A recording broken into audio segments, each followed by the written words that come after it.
main focus point concerns this topic: why your emergency fund should be $35,000 in 2025. And, in times of uncertainty, most people start to rely on their emergency fund, or at least look at it and figure out whether they have enough. And this is a calculation of the cost of 6 months of housing, utilities, food, medical care, and car payments for the average US household for at least 2 people. And if you add those all up, it comes out to $35,217.73. So round that down, $35,000. That's up $2,000 from last year. Now, a lot of that cost increase comes from healthcare and automotive expenses. And this is on typically the high end. Most advisors like us say you want 3 to 6 months of expenses. If you're working, if you're retired, should probably be a year to 2 years in something super stable, because you don't have the flexibility to go and find a new job or a second job or anything like that. You are retired. Now, this number equals to about 40% of the average US household annual income. And this can prevent the average person from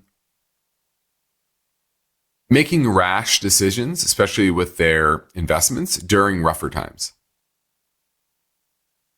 And if you look at the median balance of all transaction accounts, so think of accounts you can easily liquidate, spend out of, for the average US household, it's only $8,700.42.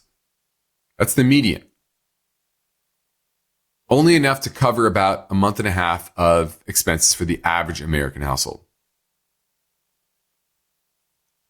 Now, a survey said that 43% of those would dip into their savings account in a hypothetical financial emergency. So that's where this emergency fund comes in.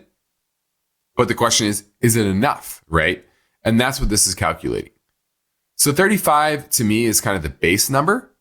It can go a little higher or a little lower depending on your expenses, your overhead. If you have kids, for example, all of those factors can easily push this up to $40,000, $50,000, $60,000. Now, other people would say, I'll work more in an emergency, or I'll borrow money from somebody or the bank, or postpone payments or cut spending. But sometimes those things are not always available, right? It's not, maybe second job isn't available. Maybe you can't borrow money from the bank, etc. Now, where should you keep your emergency fund? Well, probably in a high yield savings account, money market, even a short-term treasury ETF. That's a good one as well. Those are good places to keep your money liquid, safe, but still earn a decent yield.